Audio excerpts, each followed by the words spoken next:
Thank you for choosing Graps TV and the Sicko Show. I'm your host, the Matty Man, and I want to welcome you to your AEW Rampage short review. As you can see, we got a new layout for these sorts of things here.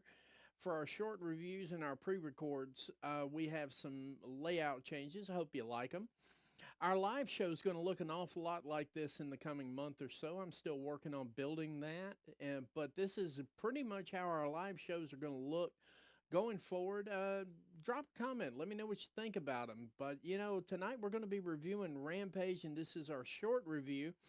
Our long review is going to be tomorrow night after Collision. It may be during the day. I'm not 100% sure yet whether I want to package all three into one. So I'll make that call tomorrow and just look out for the announcements and so on and so forth. But tonight on Dynamite, we had another banger. Tony is putting out some really good shows lately here heading into All In. And just in case you haven't heard or you live under a rock, All In's coming to Texas next year. And it's going to be in the Texas Rangers Stadium, and we're very excited about that. I actually may attend All in Texas next year, either as a talent or as a podcaster. I hate calling myself a podcaster, but hey, that's really what I am right now.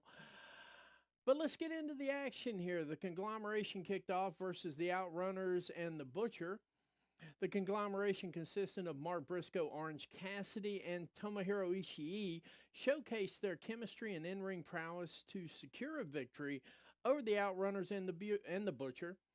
The Dynamic Trio's win was a testament to their strategic teamwork and individual talent. I do see them as being ready for All In after this. We do have one more Rampage before All In. So I want you to keep that part in mind here. I'm kind of hoping that Tony pulls the two of them together on Wednesday. On Wednesday after the Dynamite show, I really hope he gets some extra airtime for that. And we pull them all in together. Maybe we get a live Rampage. Who knows? That's what I would do. But, hey, what can I say? Following up then, Nyla Rose versus Erica Lee. Nyla Rose proves why she's a force to be reckoned with, dominating the match against Erica Lee.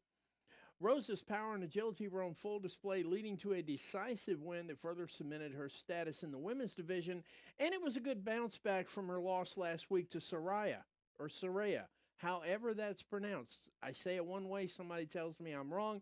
I say it the other way, somebody tells me I'm wrong. Quite frankly, I'm not going to argue about it. Saraya put up a good match last week, a little bit of help from Harley Cameron. But Nyla Rose bounced back really, really quickly on this one here. And then following that one, we had Nick Wayne versus Kip Sabian. This match was supposed to be on Dynamite, but got pushed to Rampage either way. Young sensation Nick Wayne, accompanied by Killswitch and Mother Wayne, faced off against Kip Sabian in a match that highlighted Wayne's rising star potential. For those of you who haven't been following Nick Wayne, he is really, really coming up. And as much as I've not really been a serious fan of Christian Cage, his mentorship is completely off the chain. He showed up tonight. Nick Wayne picked up the win over Kip Sabian. It was a pretty decisive win. It wasn't one of the flukes, so to speak.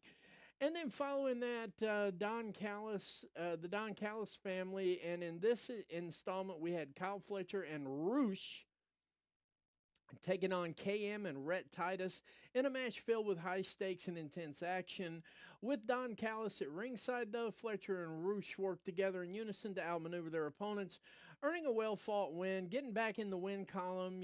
That's where the Don Callis family lives these days on AEW. So it's good to see them catch a win again. And in our main event, Top Flight versus Eminem Collection, Top Flight's Dante and Darius Martin, joined by Action Andrade and Layla Gray, scored a victory against Eminem Collection's Mansoor and Mason Madden. The Martin's high-flying offense and Andrade and Gray's ringside support were crucial in overcoming these formidable opponents. I do see now, going forward, I don't see Eminem as enhancement talent. They were really good in the WWE, and I think they're really able to showcase their new moves and their quicker pace. See, that's what it is. It's just literally working to get them up to the pace of an AEW match and getting rid of that clock that's built into most WWE wrestlers. But anyway, Top Flight, they're on a 2-win streak at this point here, so I'm looking forward to seeing them maybe move into Dynamite or Collision, maybe get into that tag team picture, maybe get into that tag team title picture. Because at some point in time, the Young Bucks have got to let go of those titles. I mean, I realize they've got themselves booked to be that, and I realize that they're backed up by the booking committee, but we really do need fresh champions for the tag championship. And, Top Flight is definitely a formidable group and it matches everything else. So why not move them over to Collision or Dynamite and let them showcase their talents on the regular television shows and not in the 1 hour flip where they've been recently. But we're going to give you a more detailed review tomorrow, possibly tomorrow night. I haven't decided when I'm going to go live with Dynamite and SmackDown. I may do it like I did it last week where I ran all three of them together, but that show really closely ran into 2 hours, and quite frankly, I'm not ready to go 2 hours on a show yet, so I may break them up into 3 different shows. I haven't really decided yet, but tune in. I will be making announcements on when I'm going to go live with those. And like I said, I hope you like the new layout. The new layout is how most of my shows are going to look. I have another layout for news. I have a couple of different layouts for the Flower Shop and Fire Stories. Flower Shop's going to be off the chain. Flower Shop in September is going to be Natalia Neidhart, or Natty as we all know her these days. I'm going to discuss her background and so on and so forth, but that's coming in September. Keep tuned in to Graps TV and the Sicko Show for all the latest updates. All the news is new and improved by the different promotions. And we'll see you tomorrow with our live stream. Take care, God bless, and good night, America, wherever you are.